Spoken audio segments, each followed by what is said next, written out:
Ladies and gentlemen, good day and welcome to the Natco Pharma Limited Q2 FY21 earnings conference call hosted by Axis Capital Limited. As a reminder, all participant lines will be in the listen-only mode and there will be an opportunity for you to ask questions after the presentation concludes. Should you need assistance during the conference call, please signal an operator by pressing star then 0 on your touchtone phone. Please note that this conference is being recorded. I now hand the conference over to Mr. Prakash Agarwal from Axis Capital Limited. Thank you and over to you, sir. Yeah, thanks, moderator. And good morning to everybody. On behalf of Axis Capital, I welcome you all for the Natco Pharma Q2 fiscal 2021 earnings call. Today we have senior management represented by Mr. Rajeev Nanapaneni, Vice Chairman and CEO, and Mr. Rajesh Chebiyam, Vice President, Investor Relations and Corporate Communications. Over to you, Rajesh. Thank you. Right. Thank you, Prakash. Good morning, everyone, and welcome to Natco's conference call discussing our earnings results for the second quarter of FY21, which ended September 30th, 2020. Hope all of you are continuing to stay safe during these COVID times. So during this call, we may be making certain forward-looking statements, which are predictions, projections, or statements about future events. Anything said on this call which reflects our outlook for the future or which could be construed as forward-looking statement must be reviewed in conjunction with the risks that the company faces. Like to state that the material of the call, except for the participant questions, is the property of Natco and cannot be recorded or rebroadcast without Natco's express written permission. We will begin the call with the results highlights and then we followed up with interactive Q&A session. Again, we hope you have received the financials and the press release that was sent out yesterday. These are also available on our website. So for the second quarter, FY21 ending September 30th, the company recorded consolidated total revenue of 827.9 crores as against 518.9 crores for the same period last year. This is reflecting 59.5% growth on the top line. The net profit for the period on a consolidated basis was 203.9 crores as against 117.7 crores same period last year, also showing a growth of roughly 73%. The segmental review is again in our press note. Just one final statement, the Board of Directors has recommended a second interim dividend of 3 rupees per equity share for FY21. Thank you. Again, we'll take questions now. Thank you very much. We will now begin the question and answer session. Anyone who wishes to ask a question may press star and 1 on their touchtone telephone. If you wish to remove yourself from the question queue, you may press star and 2. Participants are requested to use handsets while asking a question. Ladies and gentlemen, we will wait for a moment while the question queue assembles. The first question is from the line of Ravi Dharamshi from ValueQuest. Please go ahead. Yeah, hi. Thanks for taking my question. I just want to understand what is the reason for this big increase in the other expenditure? Okay. So we had 2-3 events that have happened. One is we had a one-time employee increment, overall, I'm just giving a general view of the expenditure. So we had a one-time employee increment. Because of Q1, because of COVID, we decided to defer the increments. So this time we did a one-time charge on the increments and incentives. So that happened in Q2. And then we had some costs related to some litigations that we have expensed. I think these are 2 major reasons why. And we had some costs related with setting up REMS of about 3-4 products. At the same time, the costs came through. So that's why we had a high other expense. Thank you. Okay. And the Canada Revlimid settlement, have we recognized all that was to come? I can't answer that question, Ravi. I think we have already answered that question in the past. I think we have settled the product, as I said, and that's all I can say. So all I'm asking is, have you recognized everything, or is there still some pending? I'm not asking for specific amount. We recognize revenue based on what we receive. I think everything is, that's the accounting policy we have. All right. Okay. Thanks. Any update on this? Seems like we lost the connection for the current participant. We move to the next question from the line of Sudarshan Padmanabhan from Sundaram Mutual Fund. Please go ahead. Yeah, thank you for taking my question. Sir, I mean, if I look at the top line in this quarter is, very sharp increase. Just to understand, I mean, if you can give some color with respect to the quantum which we had got from this Revlimid settlement. I mean, would it be like, 20 million, 30 million? I mean, how should the core business be if not for this? I cannot answer that question, my friend. I am bound by confidentiality. Sure. And with respect to the launch, I mean, is there any, a date with respect to Canada which you can actually kind of, give some clarity on, whether it will be in FY21 or FY22? I mean, not specifically asking which quarter or which date it should come through. I'm sorry, my friend, I can't answer that question. These agreements are fairly strong, and we are bound by confidentiality not to disclose the date. Sure. And sir, with respect to the earlier press release today with respect to this approval of Formalist, I mean, this basically says that we have also settled the product. I mean, can we get some more clarity on this, whether this is going to be a meaningful product, when can we expect this, etc.?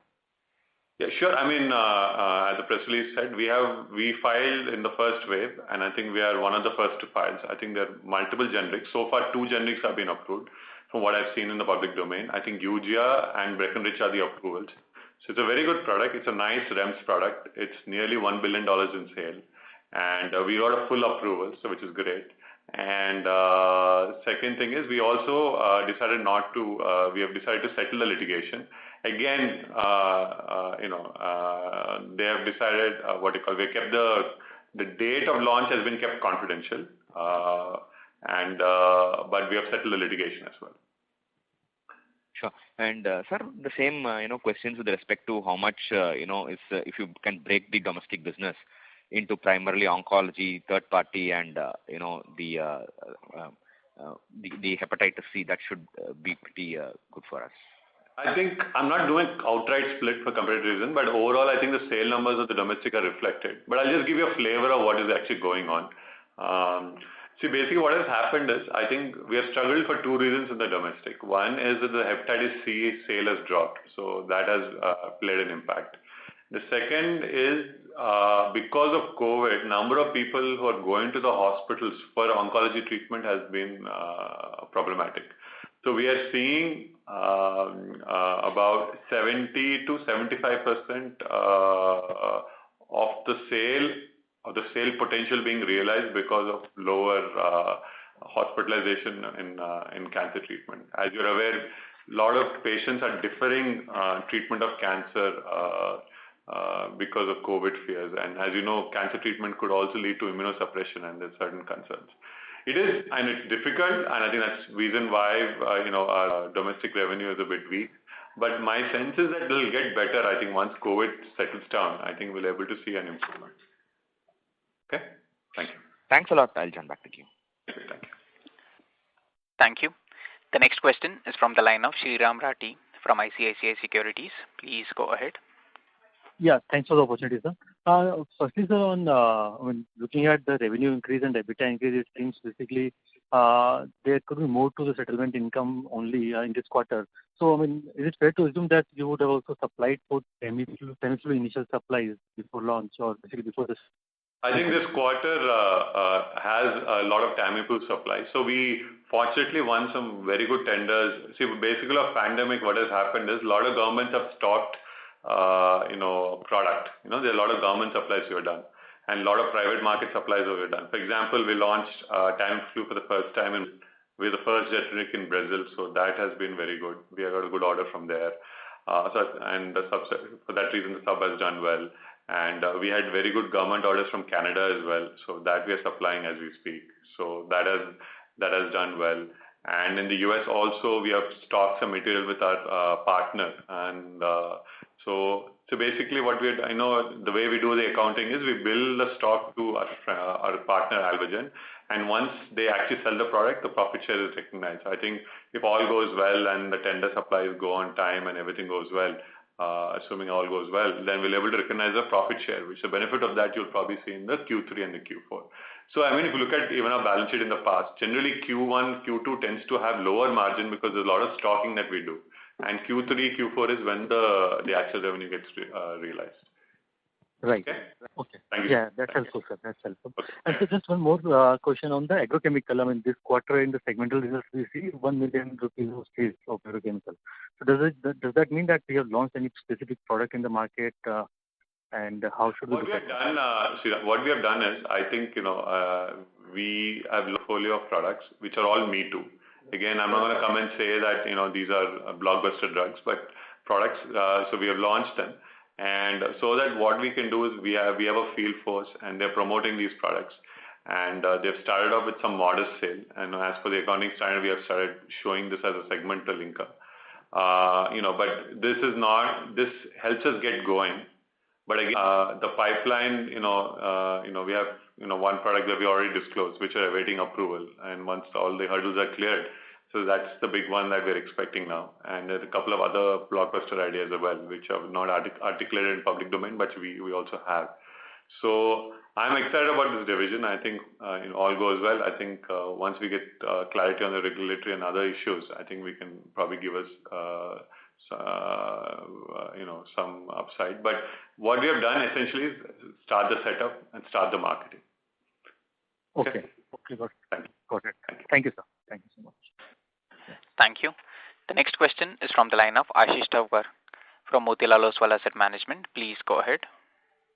Thanks for the opportunity. So again, on the AgChem part of the business, while we are waiting for the approval to come in for other products, is it possible that we can leverage our distribution network and we can start selling products of other companies with a profit share model? Which segment you're talking about? Agro you're talking about? Yeah, agro, yeah. Agro, I think the trend is we got started with a basic setup. I think we have the reps and we're covering, and we're trying to get an all-India coverage. So by end of this year, we should have enough reps to launch in all the major agro states in the country. We're starting from scratch. Selling other people's product and all, they're all different opportunities we're looking at. See, but my strategy always has been try to launch something unique. I don't like to do Me Too. I don't like, to do something, where I believe that a lot of people are there. There is never an emphasis of strategy. So we're looking for something interesting. We have tied up with a couple of companies on some interesting ideas. We'll speak about it, I think, as time goes along. But, we have spoken about our pipeline. And the major one I already spoken about in the past. So that we're awaiting approval. So I think that's where we are. Okay. And the one big approval that we are waiting for, what's the hurdle now between the launch and the approval? Is it the court case? We have a pending litigation and also the final. I believe we are in the final stage of approval. I think we've cleared all the hurdles. Correct. We'll see how it goes, but again, these things are slightly unpredictable. But I'm hoping best case scenario, I think hopefully we'll hear about the approval in this quarter. I think that's our expectation. But again, it depends on if there are any further queries from the regulators. But things are going well. And as you know, we filed it last year. So I think it's about time we should get it. I think it's about nearly a little over a year and a half since we have filed. Yeah. Thank you. Okay. I'll get back in the queue. Thanks. Thank you. Thank you.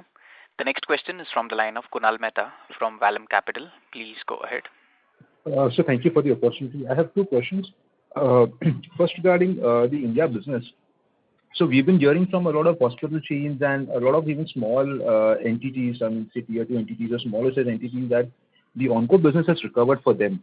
And so could you help me understand? I mean, that since we have still been cautious in guiding for how the onco business will shape up in the future. So what is the disconnect here? I mean, is it some sort of other procedures which have recovered, and the core chemotherapy business, which is roughly 1/3 of all the major onco businesses or hospital businesses, is that yet to recover, or could you please help me understand?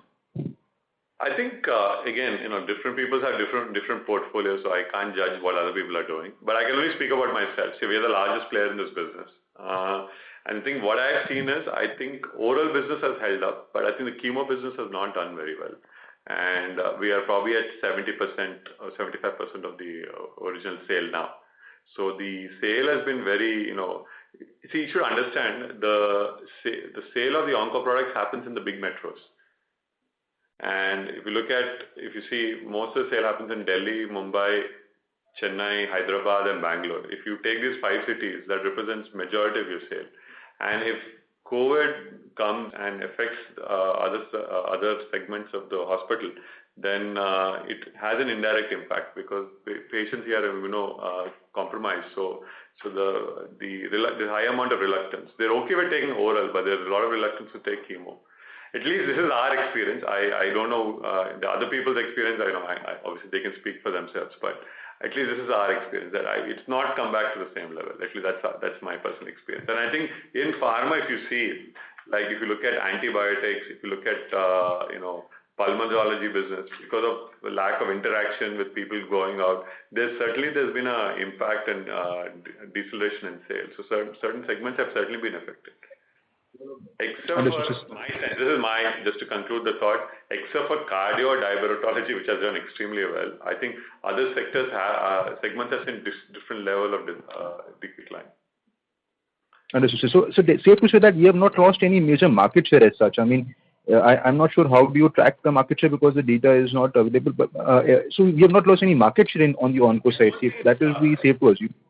Yeah, that is safe to assume. I don't think we've lost much market share.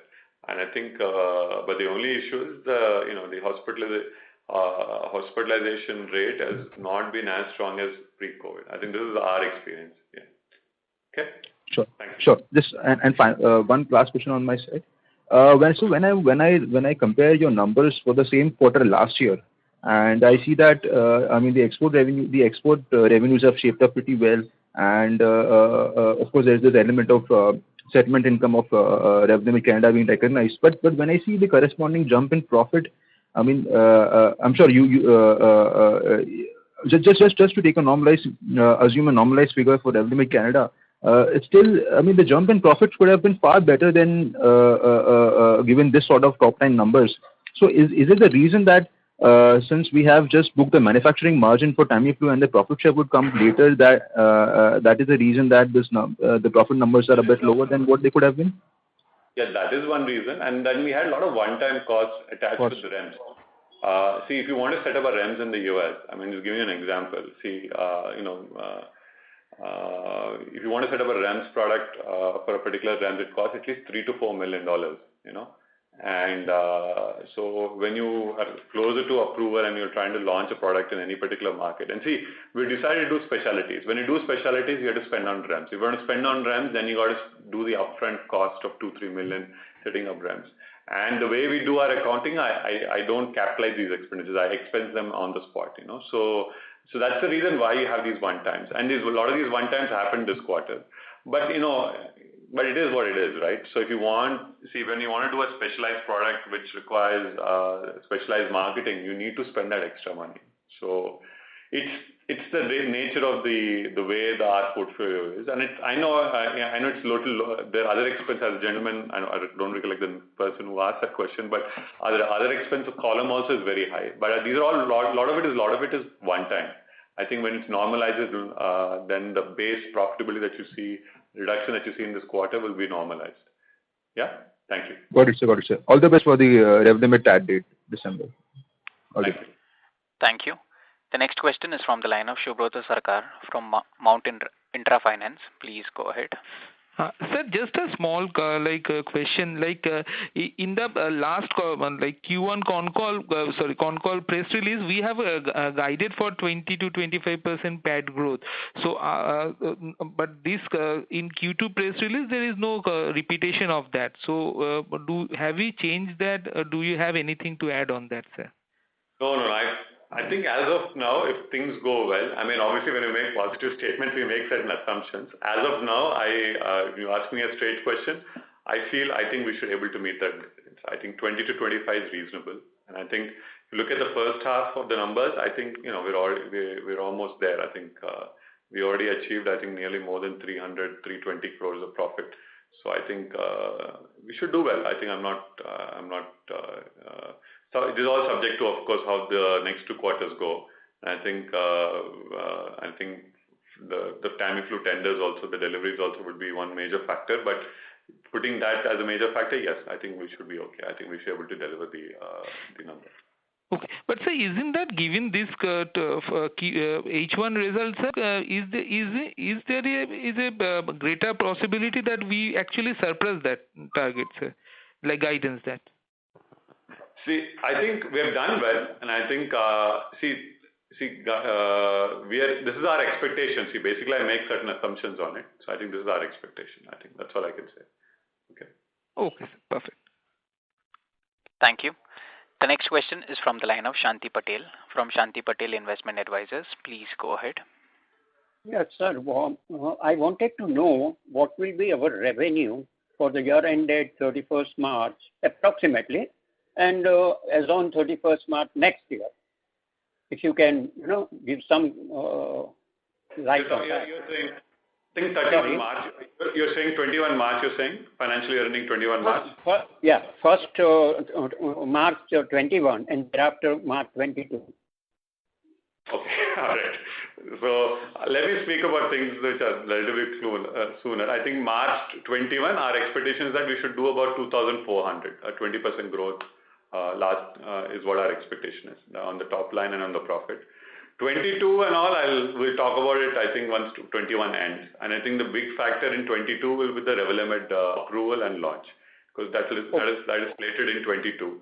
So I think once once I get the approval, which I'm hoping to get in December, and I think we have more clarity, I think we'll speak about it, I think closer to early next year. I think that'll be a more appropriate time to talk, because I'll have more clarity on other things that are also happening in our agro business as well. So I think I feel comfortable talking about 22 later, right? Okay.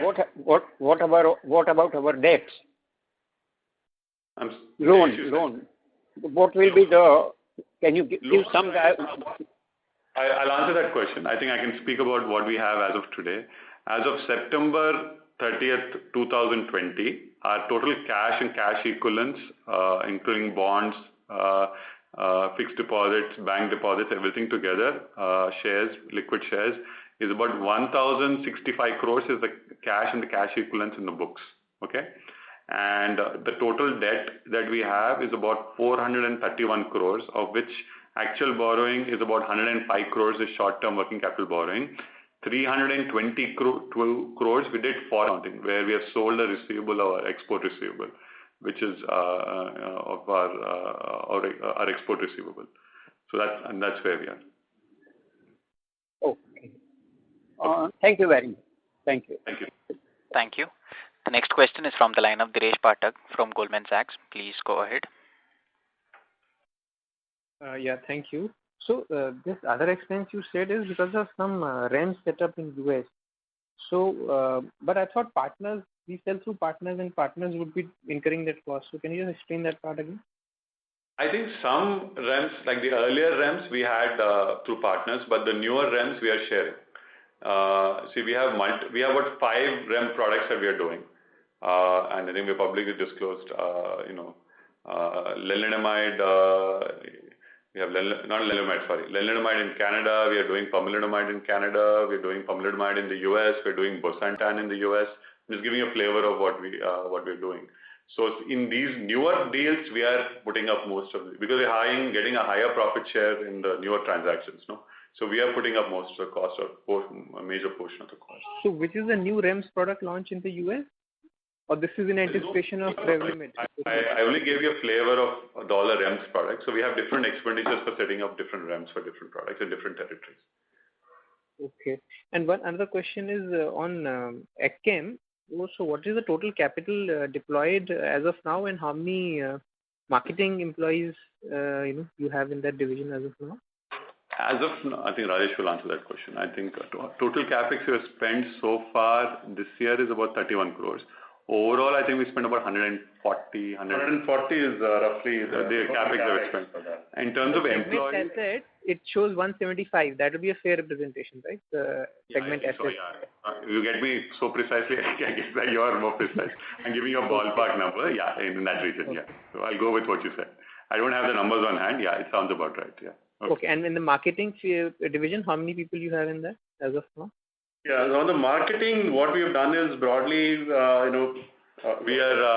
hiring people, and I think totally we are expecting to hire about 80 to 100 people to launch our portfolio of products. But that cost is yet to hit the P&L, or is it already in the P&L? It's already hitting the P&L, no? I think already we have hired about 50, 60 people. That's already being expensed in the balance sheet. Okay. Thank you, sir. Thank you. Next. Thank you. The next question is from the line of Nikhil Mathur from Ambit Capital. Please go ahead. Yeah, hi. Good morning, everyone. So my question was on the domestic oncology piece.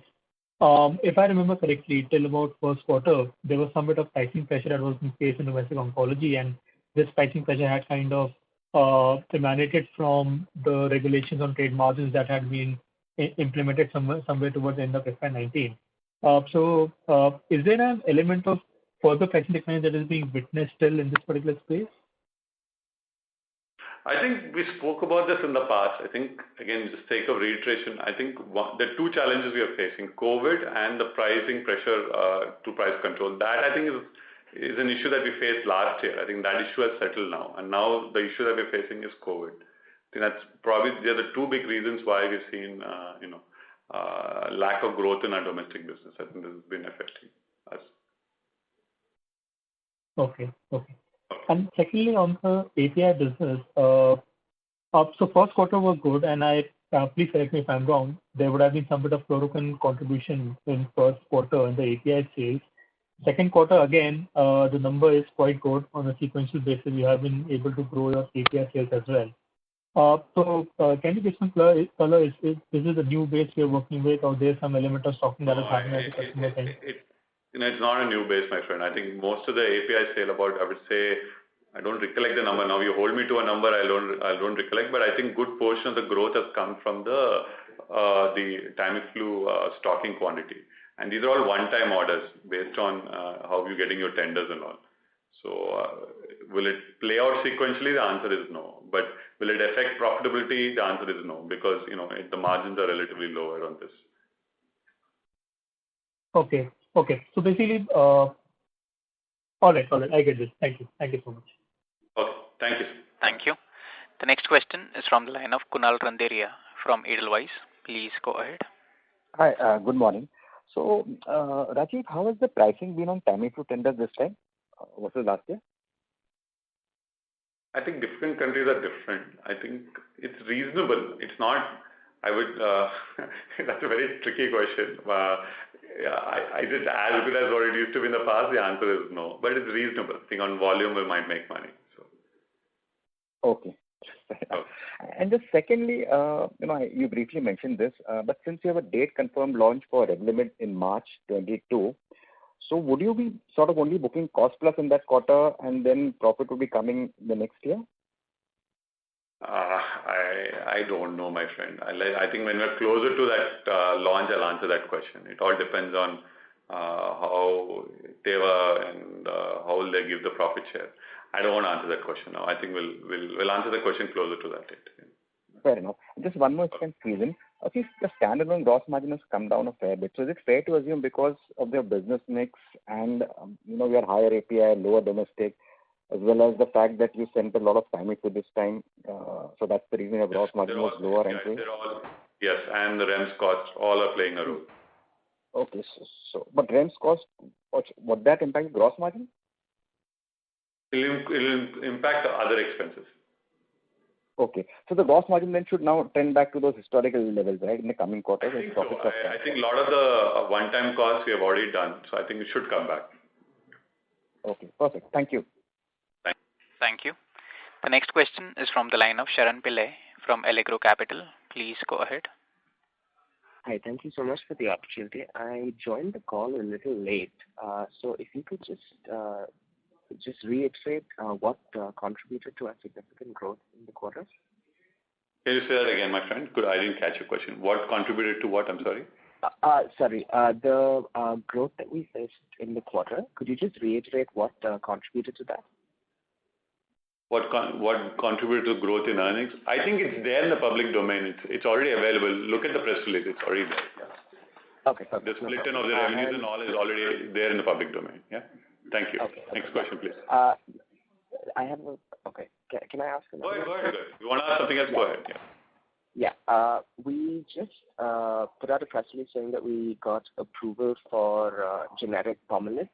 I just wanted to know if there are any timelines in terms of whether we've launched it yet or when we plan to launch it, what the opportunity is, just some general information. I mean, I already answered the question, but I'll just repeat it one more time. See, the total sale is about little less than $1 billion. And there are 2 full approvals, I think, us and Aurobindo. And so we have a possible first to file on it. And so what the press release conveyed was the fact that we got a final approval, which is great. And we also conveyed the fact that we have settled the litigation with the innovator. And so we have not disclosed the date because the settlement agreement was very particular that we don't talk about the date. Okay? Okay, cool. Thank you so much. Thank you. Next, please. Thank you. The next question is from the line of Anand Shah from Raj Trading. Please go ahead. Yeah. I said, congrats a good set of numbers. My question just got answered. I think there's a question on the approval thing which we had filed. I think that you answered that. So that's it from me. Thank you. Thank you. The next question is from the line of Abdul Puranwala from Anand Rathi. Please go ahead. Sure, sir. Thank you for the opportunity. So my first question is related to the litigation going on in the Indian market related to Apixaban and Ticagrelor. So would you like to provide any update on those products? Apixaban, you're saying? Yes, sir. Apixaban we're selling. We're doing well. Okay. And so any details on the kind of market share which we have garnered on this product? I think we're doing well. Top of my head, I don't recollect the market share numbers. I think it's us and Pfizer are the only brands in the market. And I think value-wise, we're doing reasonably well. Top of my head, I don't recollect, but I can tell you we're doing well. That's all I can say. Yeah. Sure, sir. And my second question is related to the agrochem product for which we are expecting an approval in the near term. So any guidelines you would provide in terms of how the scale-up can happen in this product or, or the cost involved on the agrochem side where we just mentioned on the call that we are confident of getting this approval in this quarter. So any color on that in terms of the top line or the related experience? It's a good product. That's all I can say. It's a very good product. I think I understand the sales are about 2,000 crores and the indigenous production of the product. So I'm expecting something good. But again, we are a new player in this business, so I don't want to make any estimations at this time. But all I can say is a very interesting opportunity. I think once we are closer to the launch, I think we can speak about it. There are a few more hurdles to pass. So I think once everything is settled, I think we'll speak about it. Understood. Sure. That would be all from me. Thank you. Okay. Thank you so much. Thank you. The next question is from the line of Shushmit Patodia from Motilal Oswal Asset Management. Please go ahead. Yeah. Hi team. Hi Rajiv. Rajiv, my first question. HCG in their call said that they expect hospitalization rates to go back to 95% of pre-COVID in this quarter. Would there be a similar uptick for the onco part of the domestic business? I hope so. I think if that were to happen this quarter, I think we should be able to see that. But see, expectation is one thing. When it actually happens, is another thing. So with COVID and all, I don't want to make any estimations on anything. So I think I said this many times in the call. I think every month is a new learning. And so I want to be cautious about making any estimations about things coming back to normal. Because, now there's a lot of strong second wave happening all over the world. Now it has also started especially in Delhi and all, you're seeing a very strong second wave of COVID. So, but is Rajiv, is October better than September, just from a trend perspective? Honestly, I don't understand this trend at all. I mean, you'll have 1 month which will be very good, and then you'll have 1 month which is very bad, and then you have 1 month which is very average. it's a very yo-yo kind of trend. You can't make a trend analysis on the last 5-6 months. I'm unable to make. Honestly, I'm being very honest with you. I'm unable to make any sort of. No, we appreciate it. Right. And secondly, Rajiv, how do you think about NLEM and is onco a possibility? Have you had any conversation? You're saying, what about NLEM, you're saying, right? The price control. Is there a possibility of onco coming there? It's already there. I think it's already, a lot of the onco drugs that we're selling were in NLEM. It got, a lot of the notifications happened last year, in the last financial year, not this financial year. So the impact of that played out in the last financial year. So in the next round, you don't, I mean, there's no point for them to do Whatever decrease that we saw in the sales and all is already factored in. It's already normalized. Right. And just lastly, from the AgChem business, Rajiv, is the entire sales set up there already now in the P&L cost? It is already, the plant, I think, is still not it's been, what do you call, the plant production has not started. So the moment the first commercial lot is ready for production, then we'll start expensing it. General expenditures expensed off, like the running costs, like for example, employees and all, that is already in the balance sheet expense. But I think the capital cost is still, I think until the project is completed, it continues to be capitalized. I think my understanding is, let's say next 2-3 months we get the manufacturing licenses. We're awaiting all the manufacturing licenses. Then we'll start expensing the operational costs. So far, the capital expenditure related is still being capitalized. Got it.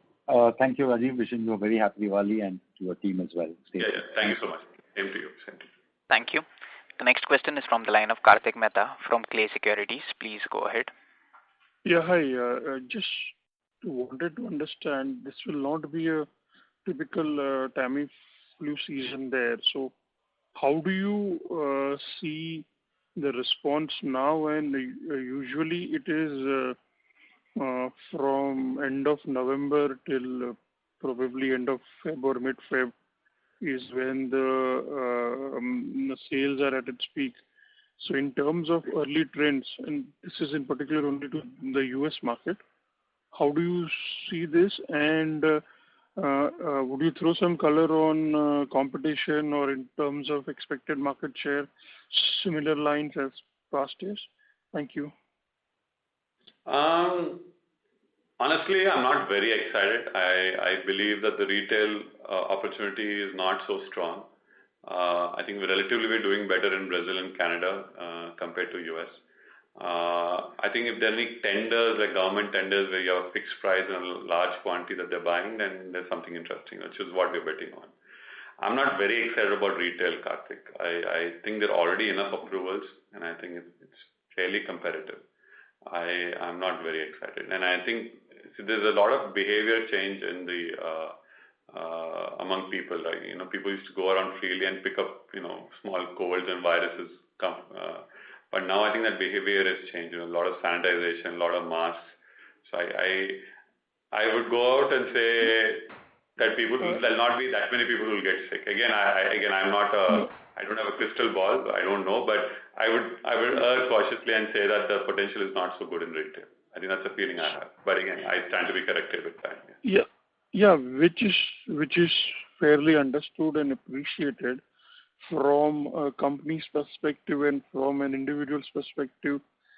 That should what be the likely outcome if people remain indoors. But then the agencies there would want to have a stockpile, and they would not want to face a situation where there was virtually a shortage of products. Absolutely. I think that's what we are seeing. We are seeing a lot of proactiveness among certain governments to stock product which they have not stocked in the past more aggressively. But having said that, retail business is different from government stocking. Different pulls. Retail is completely driven by disease. Somebody is sick, they'll go to the shop and pick it up. So, okay, right. Thank you. Next question. Yeah. I just have one more. If go ahead. Yeah. In this case where you see oncology sales is what completely driven on COVID, etc. But are you seeing any inventory which is there in the system? I mean, are you seeing competitors in this business being aggressive on the prices, especially this is with regards to maybe hospitals? Could you rephrase that question, Karthik? Are you seeing aggressive competitive behavior by competitors in the oncology business in India?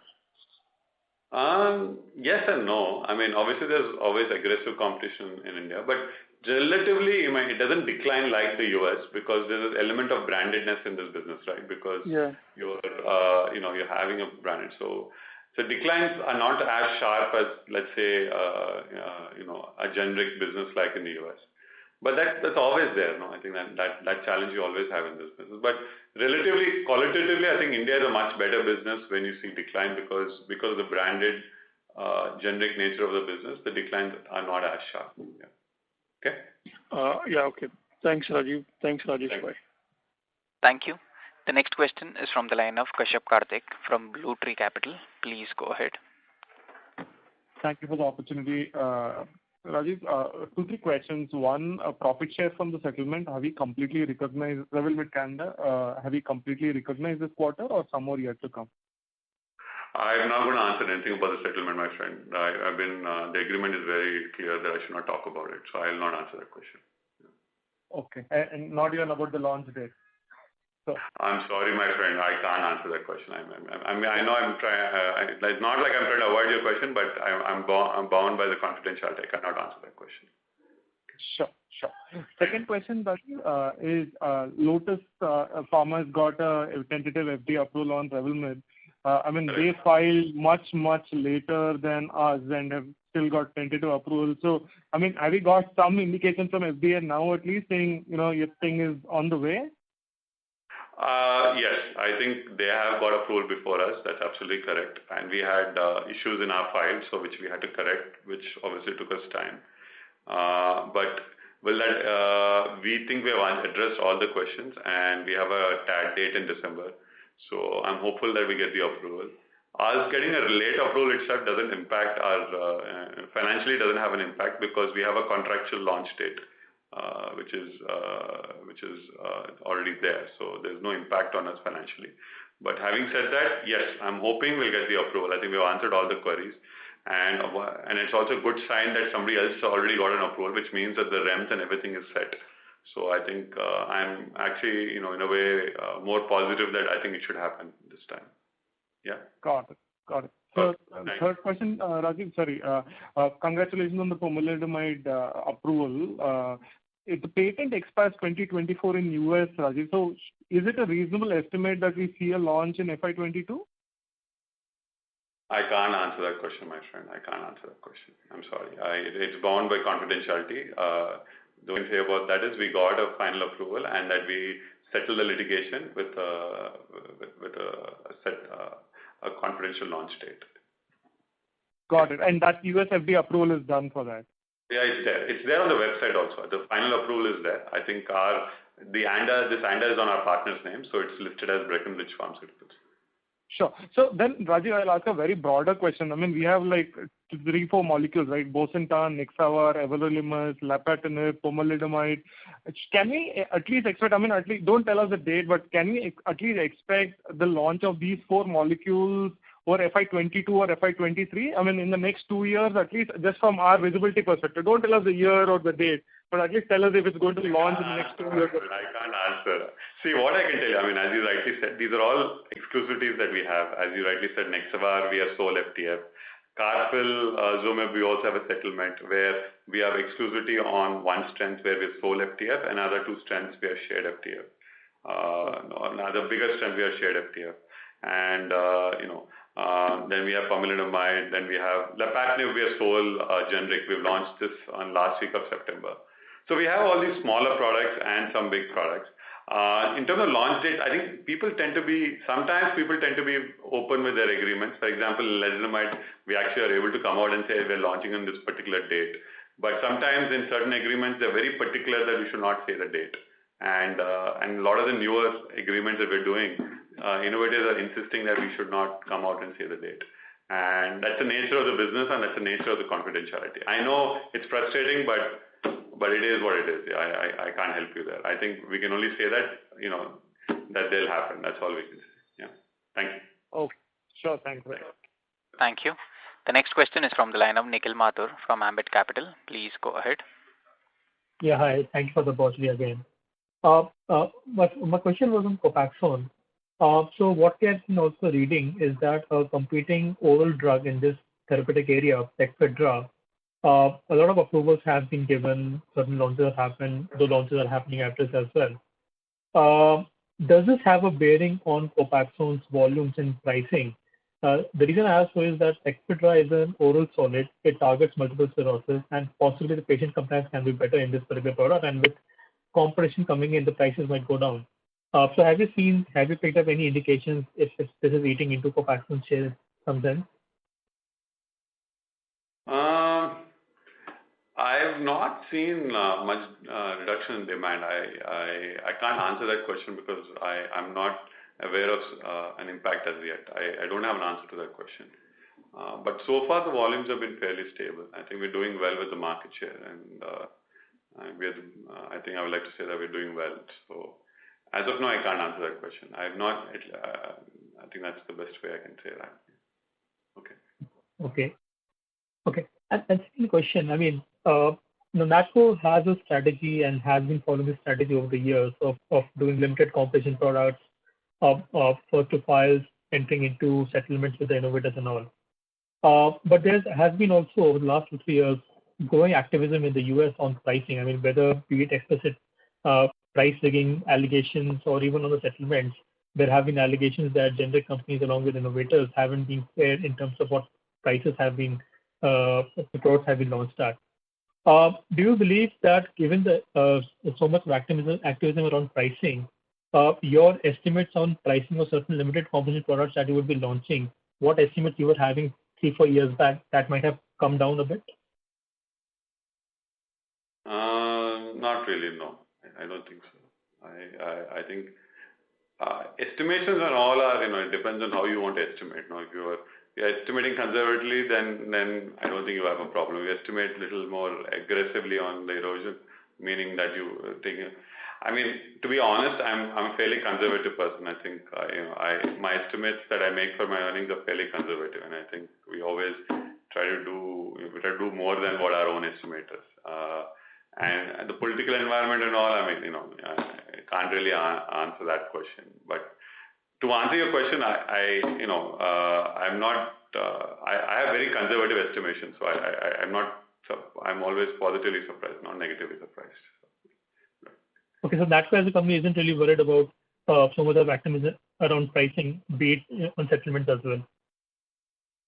I mean, see again, we believe. I think a lot of the settlements we've entered are, are subjected to scrutiny by FTC, and I think we're fairly. I think from what I understand, a lot of these agreements are shared with FTC. So I think they're all, and I think they're all vetted by the lawyers, and I think we think, they're reasonably done. So I think that's all I can say. Yeah. Thank you. Okay, sure. Thank you. Thank you.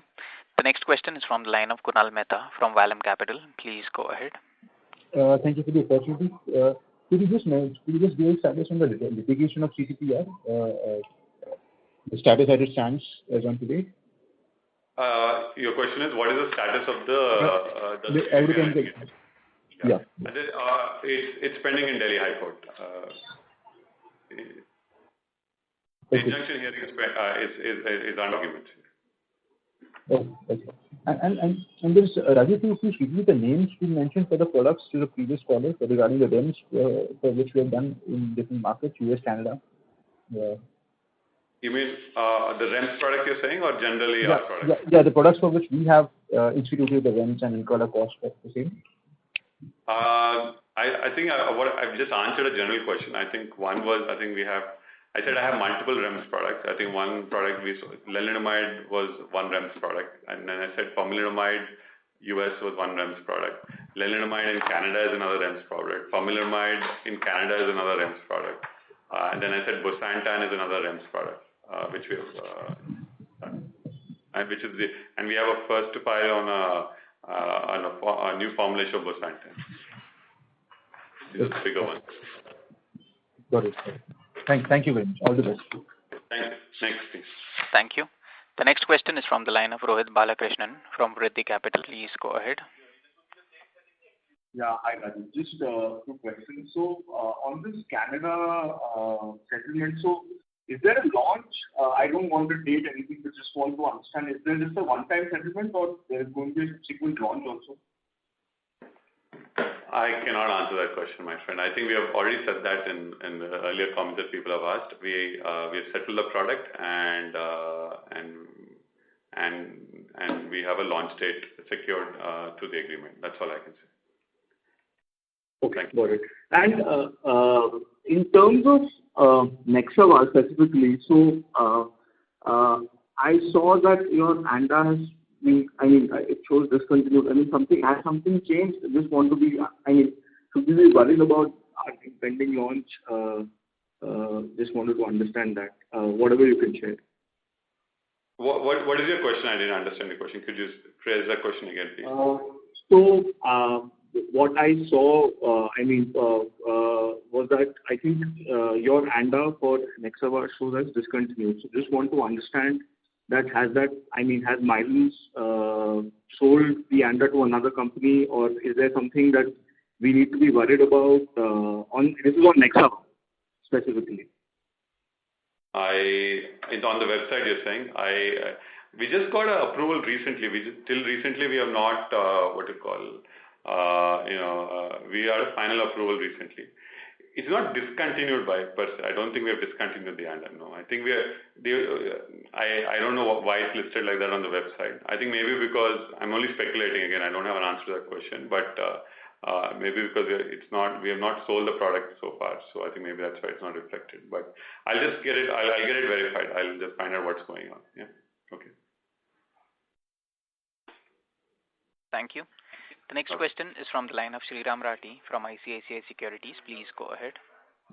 Yeah, thanks for taking my question again. Just one question, sir. On API sales, in the half year we have done more than what we did in full year last year. Okay. What's the question, Sriram? Yes, so my question is that API revenue is higher than the full year revenue last year. Because if we told no, I think it's because of the stocking quantity of the bulk trading for September. Okay, got it. I missed that. Sure. Thank you. Thank you. So this will be our last question. Yeah. So no more questions as of now. Okay. Prakash, any questions you have, Prakash? Yeah, I'll take the last one. Okay, Am I audible? Go ahead, Prakash. Yeah, just wanted to understand, how do you think about, capital allocation once you start monetizing, Revlimid starting March 22? That will be fairly significant cash flows. So have you given any initial thoughts, which markets, products, which areas you would like to spend that money? I think, some portion of the capex, of the capital that we receive, usually we give in dividend. We're giving 25-30% dividend at this time. So I think hopefully what to do in March 22 and all, I think we'll decide then. But typically, as a thumb rule, we're giving about 20-25% as dividend. And in terms of the capital allocation, I think we continue to believe that there are a lot of niche opportunities available in this business. We're looking at. So I like to do an idea. Essentially this business has become, there are only two ideas that work. We do a commodity idea, it doesn't work. So you have these 10 million, 15 million ideas, which are upside sort of revenues. So those ideas, you need to have about 8 or 10 of those ideas. So you need to have an idea like a lapatinib, a pomalidomide, or which have that sort of potential. Whether actually it'll happen or not is a different story. But those are you have to have about 5 or 6 filings of those type, and then you need to have some filings which can generate about 50 million, 100 million, 150 million. So those are harder to get, but when you get them, then, there's a relatively very large upside. So you need to mix them up. So you need to build a portfolio of these $10-15 million ideas, about 10-15 of them, and then you need to build 2-3 big ideas. I think that's what we're looking at. And you had to focus on NDDs, you need to focus on peptide chemistry, or you need to look at a non-infringing position. You need to take a challenge a lot of people don't want to take. So you need to have a multiple prong approach to doing this. I think that's how you want to look at it. Okay, perfect. Great, and all the best. We can close the call, moderator. Okay. Thank you. Thank you so much. Yeah. Ladies and gentlemen, on behalf of Axis Capital, that concludes this conference. Thank you all for joining us, and you may now disconnect your